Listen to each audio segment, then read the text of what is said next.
책에 보면은 제 1장 제목 자체가 굉장히 충격적입니다. 그러니까 최저임금이 경제적 약자를 외면했다고 합니다. 최저임금은 사실은 정부의 정책도 그렇고 보통 사람들이 생각할 때는 최저임금은 사회적 약자, 근로자 중에 가장 저임금을 받는 사람들한테 그 임금을 높여줌으로써 경제적 약자를 보살피고 오히려 이분들을 잘 살게 해주려고 하는 정책인데 경제적 약자를 외면했다고 하셨어요. 어떻게 이런 말씀을 하실 수 있습니까? 최저임금은 가장 저임금 근로자에게 임금을 어느 정도는 줘야 된다라고 정부가 개입하는 거기 때문에 어려운 사람을 돕는 정책 맞습니다. 맞는데 왜 경제적 약자를 외면하냐면 최저임금 인상이 적절히 일어나서 경제가 그것을 흡수해 가야지만 모든 사람에게 이로운데 이게 너무 가파르게 올라가면 경제가 그 충격을 흡수하지를 못해요. 네. 그게 흡수하지 못한다는 게 뭐냐면 일자리가 없어지고 일자리가 없어질 때는 그 경제에서 가장 교섭력이 약한 사람부터 우수수 떨궈지게 되거든요. 네. 그러면 애초에 이것이 보호하려고 했던 사람들이 가장 먼저 충격을 받는 거죠. 그러니까 우리 지난 3년 동안 어디 골목에도 다 자동 주문 기계가 들어간 거 보셨죠? 무슨 뭐 조그만 만두가게 이런 것들도 이제는 그 홀 서빙하는 젊은이를 아예 두지를 않아요. 그냥 기계를 다 밖에다 갖다 놓거든요. 그럼 거기서 서빙하는 젊은이들의 그 일자리는 다 없어진 거예요. 근데 이 젊은이들이 보통 뭐 학비를 번다거나 아니면은 그 대학을 나오지 않았다거나 이렇게 노동시장에서 특별한 그 기술이 없는 그런 친구들이에요. 그러니까 이런 사람들이 사실은 최저임금의 보호의 대상이어야 되는데 이게 2년 동안 30% 오르는 최저임금 인상이 문제라는 거죠. 그러니까 최저임금 인상 자체는 어느 나라에서나 필요한 정책이에요. 근데 우리나라에서 지금 소득주도 성장이라는 이름으로 뭐 한 것은 2년 동안 30%를 올린 최저임금 인상. 그러니까 그 정도의 가파른 인상은 누가 봐도 누가 생각해도 어떤 경제도 그것을 흡수하기는 어려워요. 그러니까 이거 사전적으로 나쁜 정책이었던 셈이죠. 근데 이제 보통 우리 경제학을 하지 않은 일반 국민들은 최저임금은 어려운 사람을 돕고 살자는 거니까 무조건 좋은 거 이렇게 생각하고 최저임금 인상에 반대하는 사람은 무조건 나쁜 사람 이렇게 생각하거든요. 근데 그게 절대 아니라는 거예요. 이 책의 그 논지는 최저임금 인상은 원래 좋은 의도지만 그것의 설계를 바보같이 하면 또는 의도적으로 일부에게만 유리하게 하면 그러면 국민 전체를 배신하는 결과를 가져온다는 뜻이에요. 어려운 사람을 더 어렵게 했다. 그렇죠. 최저임금 인상이. 근데 책에 보면은 이제 실제로 23페이지에 보니까 제가 밑줄 꺼서 읽었습니다. 보니까 이렇게 보시면은 우리나라 역시 현재 최저임금 근로자 중 빈곤층에 속하는 비율은 30% 정도밖에 되지 않는다. 우리가 알기로는 최저임금은 제일 어려운 사람들이 받는 게 최저임금인데 실제로 최저임금 근로자 중에 빈곤층에 속하는 비율이 30% 정도밖에 되지 않습니까? 그러니까 그게 좀 이게 전문가가 아닌 분들한테 놀라운 결과인데요. 그러니까 이게 최저임금 정책이라는 것을 냉정하게 우리가 그 의의를 다시 평가해야 되는 이유예요. 최저임금 정책이 처음으로 만들어진 건 20세기 초반이거든요. 20세기 초반에는 아주 보통의 그 가정의 형태가 아버지가 나가서 돈을 벌고 엄마가 아이를 키우는 그런 형태였어요. 그러니까 한 집안에 한 사람이 나가서 일을 하는 거예요. 그러니까 그 사람의 임금이 어느 정도는 돼야지 그 집안 사람들이 먹고 살 수 있는 거죠. 그리고 그 세대주의 그 임금이 낮으면 그러면 가난할 수밖에 없어요. 근데 이제 지금 현대사회로 넘어오면서 어느 나라에서나 이 선진국이나 우리나라 모두 공통적으로 나타난 것은 일단 맞벌이가 많아졌고 그리고 뭐 대학생 자녀들도 나가서 아르바이트를 하고 이 얘기가 뭐냐면 한 집안에 한 사람만 일하는 가구 형태가 이제 더 이상 아니에요. 그리고 더 중요한 거 어느 사회에서나 어느 사회는 아니고 우리나라의 경우에 특히 가장 어려운 분들은 누구냐? 그 집안에 일하는 사람이 없는 가구예요. 왜냐하면 고령화 때문에 이게 더 불거지게 된 거죠. 맞습니다. 우리나라에서 가장 소득계층의 아래에는 누가 있냐면 집안에 근로를 하는 사람이 아무도 없는 고령 가구. 이게 우리나라에선 제일 아래쪽이에요. 그러니까 무슨 얘기냐면 이 최저임금 근로자라고 했을 때 최저임금 근로자는 통상 그 가구에 누군가가 돈을 버는 사람과 같이 살고 있어요. 그러니까 예를 들면 우리나라에서 최저임금 근로자의 가장 대표적인 경우가 뭐 맥도날드에서 이거 일하는 젊은 대학생 아르바이트. 근데 이 친구들은 그렇게 어려운 집 친구들은 아니에요. 그러니까 무슨 얘기냐면 최저임금 근로자 중에서는 정말 자기가 번 돈으로 자기와 자기 식구를 먹여 살려야 되는 그 가구의 부담을 지고 있는 사람들. 이 사람들은 최저임금만으로 충분하지 않아요. 이 사람들은 정말 나라에서 어떤 식으로도 도와줘야 될 필요가 있어요. 근데 그 최저임금을 받는 근로자 중에서 약 3분의 2는 사실은 그 가구에 누군가하고 같이 살고 있기 때문에 돈을 버는 사람이 따로 있어요. 아버지, 어머니라든가. 그래서 이 3분의 2에 해당하는 사람들은 사실 우리나라에서 보면 중산층 가구 이상에 분포하고 있어요. 그러면 이 얘기가 무슨 얘기냐?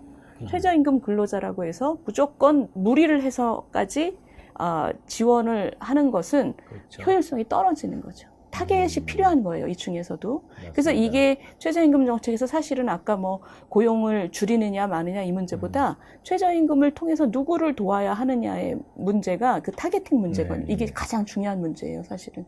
그러니까 필요 없는 것도 아니고 맞습니다. 필요한데 그 전체를 한 통으로 하기에는 어렵다는 거죠. 그 OECD 국가 중에 보니까 자영업자 비율이 우리나라가 유독 높다고 하대요. 그러니까요. 그러니까 그게 우리나라가 그 어느 경제개발 과정에서 보면 자영자 부분이라는 것이 사실은 경제개발 초반에는 좋은 일자리가 적을 때는 이게 그 경제의 활력을 담보하는 존재가 돼요. 그러니까 예를 들면 자기 어머니, 아버지 돈 끌어와서 조그만 가게를 내서 이러면 세금도 좀 덜 내고 어떻게 하면서 그게 사실은 경제를 일으키는 그게 힘이 되는 거예요.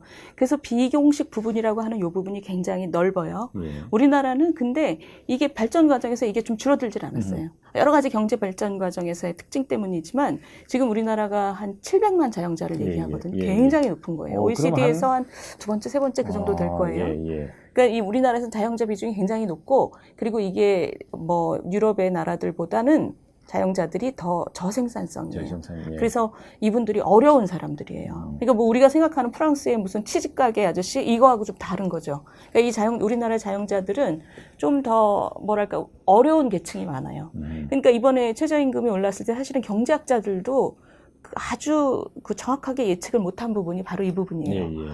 가장 어려워진 것이 사실은 일자리가 없어진 친구들 플러스 이 자영자들이었던 맞습니다. 거예요. 자영자들이 이 인건비 부담 때문에 너무 어려워진 거예요. 그래서 근근히 우리가 사장님 하는 편의점 그 주인들 그렇습니다. 이분들이 보통 편의점 하나 낼 때 작은 편의점은 뭐 한 7천만 원 정도라고 든다고 해요. 근데 그렇죠. 이런 분들도 이 인건비가 오르니까 본인이 집에서 저녁을 먹을 수 없는 거예요. 왜냐하면 본인이 나와서 일을 해야 되는 거죠. 그러니까 이게 자영자 부분에 그 가는 충격이 굉장히 많았어요. 그러니까 우리나라 경제 구조적인 특징을 사실은 이것을 설계할 때 우리 경제의 약자가 누구냐 이거를 천착을 못했던 거죠. 맞습니다. 그럼에도 불구하고 이제 최저임금으로 보호해야 될 사람들은 여전히 있는 거 아니겠습니까? 그렇죠. 빈곤을 완화시키려는 목표이기도 하고. 그다음 지금 이런 정책 말고 그런 최저임금으로 진짜 보호해야 될 사람을 정확히 보호할 수 있는 정책은 없나요? 그러니까 우리가 보호하려고 하는 것은 저임금을 받으면서도 그 집안 자체에 돈이 없는 사람들이잖아요. 그러니까 다른 돈 버는 사람이 없는 경우 이 저임금을 받으면서도 또 가구 자체가 가난한 사람들을 돕기 위해서는 최저임금으로 그걸 다 책임질 수는 없다는 거예요. 왜냐하면 최저임금 자체가 경제에 주는 충격도 크기 때문에 너무 한없이 올릴 수는 없고 두 번째는 그런 정도의 지원이 필요 없는 사람한테까지 돈이 같이 가게 되기 때문에 그것을 생각하면 최저임금 제도를 적절히 사용하되 도움이 집중적으로 필요한 사람들한테는 임금이 아니라 정부의 직접적인 지원을 하는 게 맞다. 이게 사실 최근 한 30년 동안의 정책 방향이었어요. 그게 이제 우리나라에서는 뭐 근로장려 세제 그리고 EITC라고 얘기되는 그것이 이제 사실 이 우리나라하고 경제 체제가 비슷한 나라에서는 이 방법을 많이 썼죠. 우리나라도 최근에 굉장히 많이 늘었습니다. 사실상 그 액수나 범위가 지금 EITC 그 근로장려 체제. 그렇죠. 그걸 하면은 그럼 그건 어느 정도 소득 이하가 되면은 세금 세제 지원을 통해서 그렇죠. 그거를 이제 그 현금을 환급시켜 주는 거예요. 현금을 환급시켜. 그러니까 현금을 환급시켜 준다는 게 무슨 의미냐면 이런 분들은 사실 세금을 내지 않기 때문에 환급 받을 게 없는데 그거를 이제 마이너스의 세금이라는 개념으로 가는 거예요. 그러니까 이 사람들이 소득이 낮으면 나라에서 돈을 준다는 개념인 거죠. 그래서 세제라는 이름으로 하지만 사실은 지원금이에요.